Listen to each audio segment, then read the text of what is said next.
Bonjour, c'est Nicolas Elzéar, expert en motivation.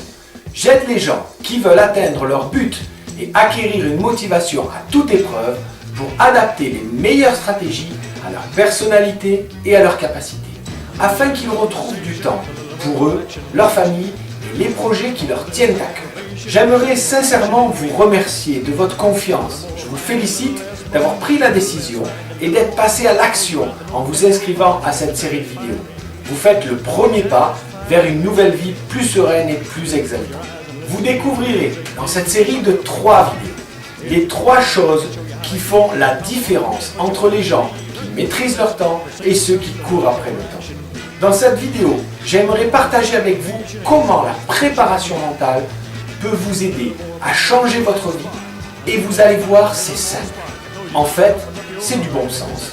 Mais encore faut-il l'utiliser dans le bon sens. Les résultats que nous obtenons sont essentiellement le fruit de nos actions. Ce que nous disons, nos comportements et nos aptitudes. La qualité de nos actions dépend principalement de nos émotions, au moment où on le fait. Et ce qui influence le plus nos émotions, ce sont nos pensées qui elles-mêmes séparent les résultats que nous obtenons. C'est ce que j'appelle ici le processus de réalisation.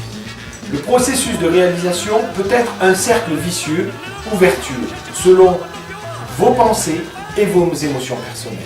Prenons un exemple. Imaginons que vous pensez « Je suis débordé, je n'y arriverai pas ». Vous allez être stressé, peut-être angoissé à cette idée. Qu'allez-vous faire? Probablement, vous allez essayer un truc ou deux avec hésitation, ce qui ne va pas marcher. Ou alors, vous allez vous sentir complètement paralysé par tout ce que vous avez à faire. Et donc, ne rien faire. Repousser ou faire autre chose pour ne pas y penser. Résultat, vos tâches à faire s'accumulent et vous êtes débordé, ce qui confirme bien votre pensée de départ.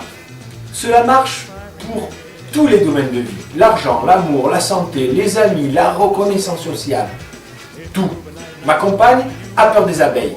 Quand elle en voit une, elle se dit « Danger !» et se met à gesticuler dans tous les sens, ce qui finit par une piqûre. Pour moi, les abeilles sont jolies et gentilles si on ne les agresse pas, car elles meurent si elles piquent. Mes pensées me calment et mes gestes sont plus lents et plus précis. Résultat, quand ils sont avec moi, mes enfants n'ont pas peur des abeilles. La combinaison de nos pensées et de nos émotions constitue ce qu'on appelle l'état d'esprit. Ce que je veux vous dire, c'est que si vous n'obtenez pas ce que vous voulez dans la vie, c'est qu'il vous faut changer d'état d'esprit. Est-ce que vous pensez que vous n'êtes pas fait pour être bon en maths ou manager une équipe, que vous n'arriverez jamais à relever le défi de perdre 10 kilos ou d'arrêter de fumer? Vous arrive-t-il de renoncer à être heureux en amour ou à être riche parce que les gens riches sont ceci ou les amoureux sont cela? Vous avez compris que votre façon de penser sur les choses et vos émotions influencent la qualité de votre vie. Et ce genre de pensée vous limite et vous empêche d'être épanoui et de bénéficier de la vie que vous méritez. La préparation mentale vous donne les clés et des outils pour changer vos émotions et votre façon de penser. Le temps est venu pour vous de commencer à croire en votre succès. Faisons ensemble le premier exercice. Si vous êtes dans la bonne énergie, vous trouverez le courage de faire ce que vous avez à faire et vous aurez des idées stimulantes et innovantes. Alors, trouvez un moyen simple et puissant de reprendre le contrôle de vos émotions. D'abord, évaluez votre niveau d'énergie à agir, à passer à l'action en ce moment. Évaluez-le sur une échelle de 1 à 10. Si vous êtes à 1, vous êtes complètement endormi. Par contre, à 10, vous êtes prêt à bondir et à relever tous les défis. À combien êtes-vous maintenant?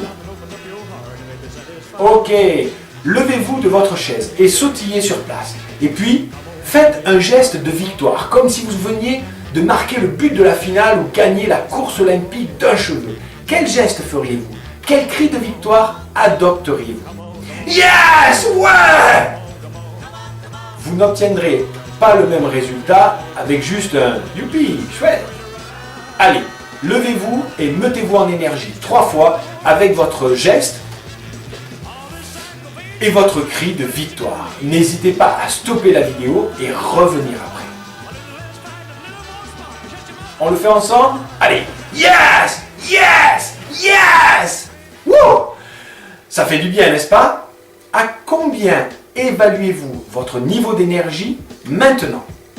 S'il n'est pas assez haut, stoppez la vidéo et recommencez autant de fois qu'il le faut pour être en super énergie. Stoppez la vidéo et recommencez.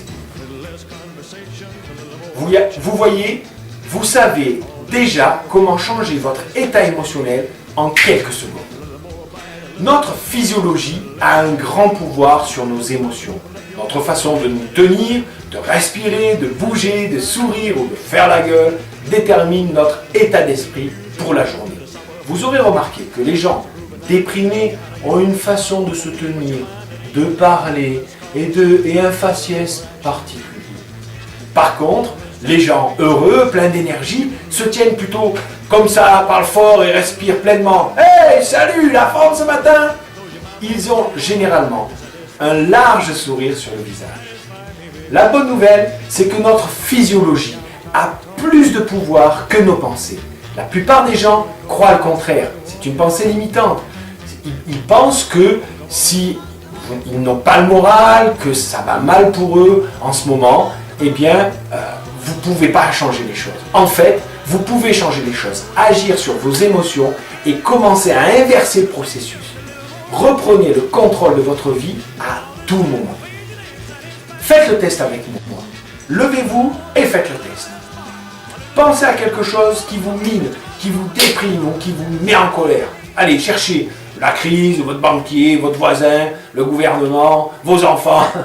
Vous vous êtes fait avoir. Bref, portez votre attention dessus, comme quand on se prend la tête sur quelque chose et qui vous pourrit toute la journée, et même celle de notre entourage. Vous voyez ce que je veux dire? Maintenant, tout en pensant à cette chose qui vous prend la tête, sautillez, bougez, souriez et faites votre geste de victoire 3 fois. Yes! Yes! Yes! Allez, mettez-vous en énergie suffisamment de fois. Il est impossible de déprimer en faisant cela. Si vous le faites suffisamment de fois, vous n'arriverez même plus à y penser. Et même parfois, les gens oublient à quoi ils pensaient de négatif. Vous savez maintenant comment reprendre le pouvoir sur vos émotions, donc sur vos actions, donc sur les résultats que vous obtenez dans la vie. Et cela va vous mettre dans une spirale virtueuse pour reprendre le contrôle de votre temps. Vous n'avez pas envie de vous mettre à la tâche, vous ne savez pas par quoi commencer. Vous reportez, mettez-vous en énergie. Vous sentez que vous n'êtes pas efficace, que vous tournez en rond, que vous partez dans tous les sens, que vous perdez du temps, mettez-vous en énergie. Vous manquez d'idées innovantes, vous recherchez l'inspiration, mettez-vous en énergie. Je vous lance un défi. Pendant 10 jours, faites cet exercice chaque matin au minimum. Et chaque fois que vous avez besoin de passer à l'action. Être plus performant ou que vous rencontrez un problème. Faites-le 10 fois par jour s'il le faut. Avant les repas, en rentrant dans la voiture, en vous brossant les dents, en allant aux toilettes. Chaque fois que vous y pensez et même plus. Faites le défi pendant 10 jours. Mettez-vous en énergie. Dans 10 jours, vous aurez complètement changé d'état d'esprit. Vous serez plus positif et plus entreprenant. Vous aurez de nouvelles idées et vous verrez des solutions là où les autres ne voient que des problèmes. Je suis sûr que vous commencerez à avoir plus d'énergie et à prendre plus de décisions. Mais surtout, vous vous y tiendrez. Ne me croyez pas sur parole. Jamais. Mais testez ce défi sérieusement pendant 10 jours et évaluez les différences dans votre vie. Si ça ne marche pas, alors que vous l'avez fait sérieusement, en jouant le jeu comme je vous l'ai expliqué, oubliez-moi et mettez mes emails en indésirable. Pour terminer, je vous invite à répondre ci-dessous à la question suivante. Quelles sont les pensées et les émotions qui vous limitent, qui vous empêchent de vous libérer du temps? Pour tous ceux et celles qui auront répondu à cette question, je me ferai un plaisir de vous offrir un bonus. Les 35 façons de penser qui font la différence. Pensez comme ceux qui maîtrisent leur temps. J'attends avec impatience vos réponses à ma question. Surveillez votre boîte mail. Dans 2 jours, vous recevrez votre lien vers la deuxième vidéo. À bientôt.